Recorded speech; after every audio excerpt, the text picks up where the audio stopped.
What can make income investing difficult is that, within the world of high-yielding investments, there are plenty of good stocks and funds that exist, but there's unfortunately a lot of garbage that also exists.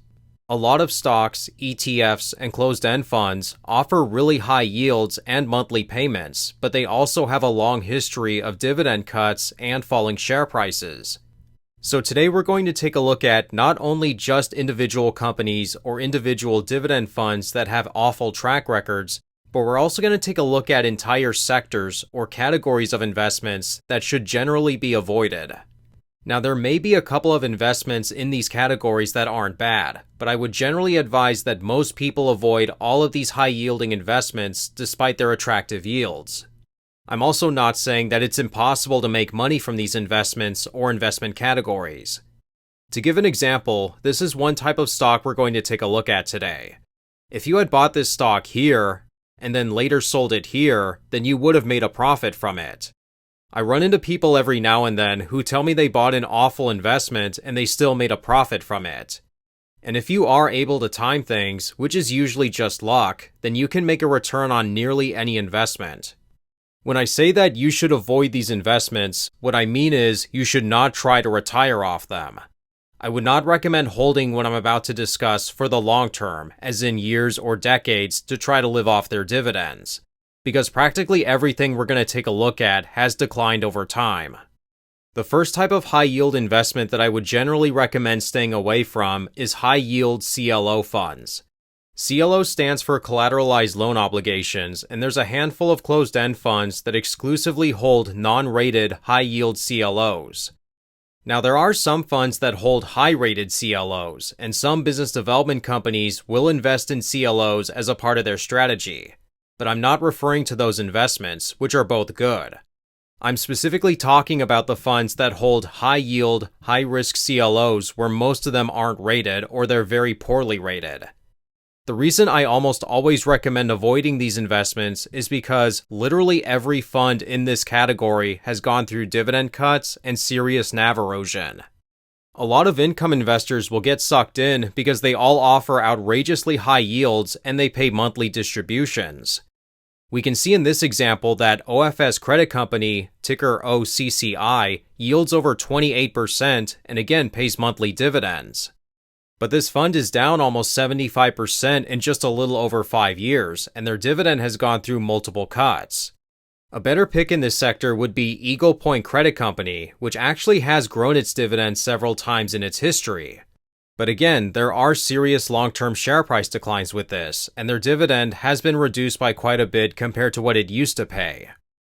Oxford Lane Capital Corporation might be the most popular company in this sector, and it suffered the same problems. Since their IPO almost 15 years ago, shares of OXLC are down nearly 85%, and their dividend has been reduced by over half of what it used to be. It's collapsed so much that they just went through a stock split because it was about to trade for less than $2. I can confidently say that there are no high-quality picks in this entire sector. If you're looking to live off dividends, I would not encourage anyone to consider one of these investments. The second type of investment that I would generally encourage everyone to stay away from in most instances is agency MBS-heavy mortgage REITs. That is a mouthful, so I'll simplify it by saying, basically, most mortgage REITs. Just like with CLO funds, MREITs tout really high dividend yields, so they look really appealing to a lot of income investors. And if you go to the websites of a lot of mortgage REITs, they make their investments sound ultra safe. AG&C does a really great job in making MBSs sound spectacular. Investing in America's greatest asset. Their objective is favorable long-term stockholder returns with a substantial yield component and providing permanent capital supporting American home ownership across generations.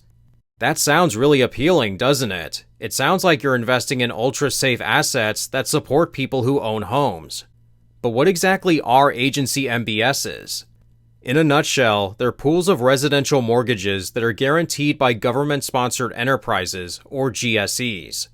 The two GSEs that exist are Fannie Mae and Freddie Mac, and these agencies back all of the mortgages inside of these MBSs.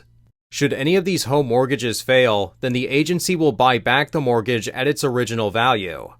Financial institutions will bundle thousands of these guaranteed mortgages and put them into securities, which mortgage REITs like to buy.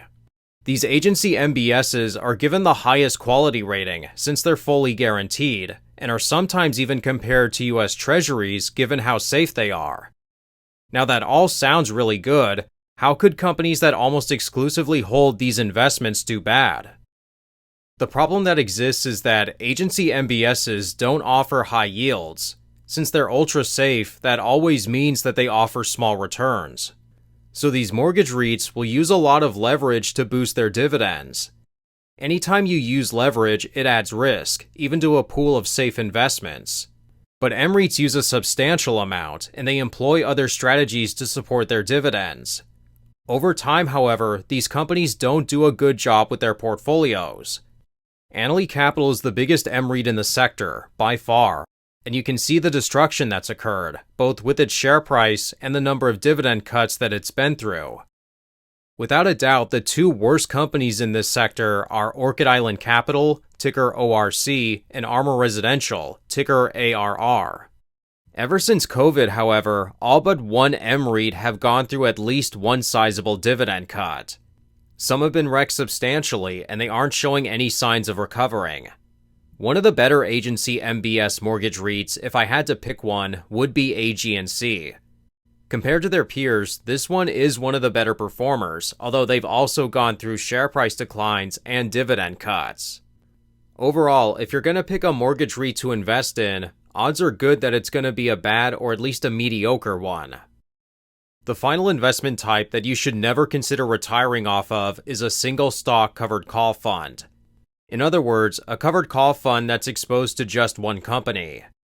YieldMax, Granite Shares, and a few other companies are famous for these kinds of ETFs. They use synthetic covered calls on a single holding. To give one example, one of their most popular funds right now is MSTY, their MicroStrategy Option Income Strategy ETF. In order to be a successful YieldMax investor, according to their online forums and their subreddit, you have to be committed to swapping in and out of their ETFs. Every company, including MicroStrategy, will eventually turn bearish at some point.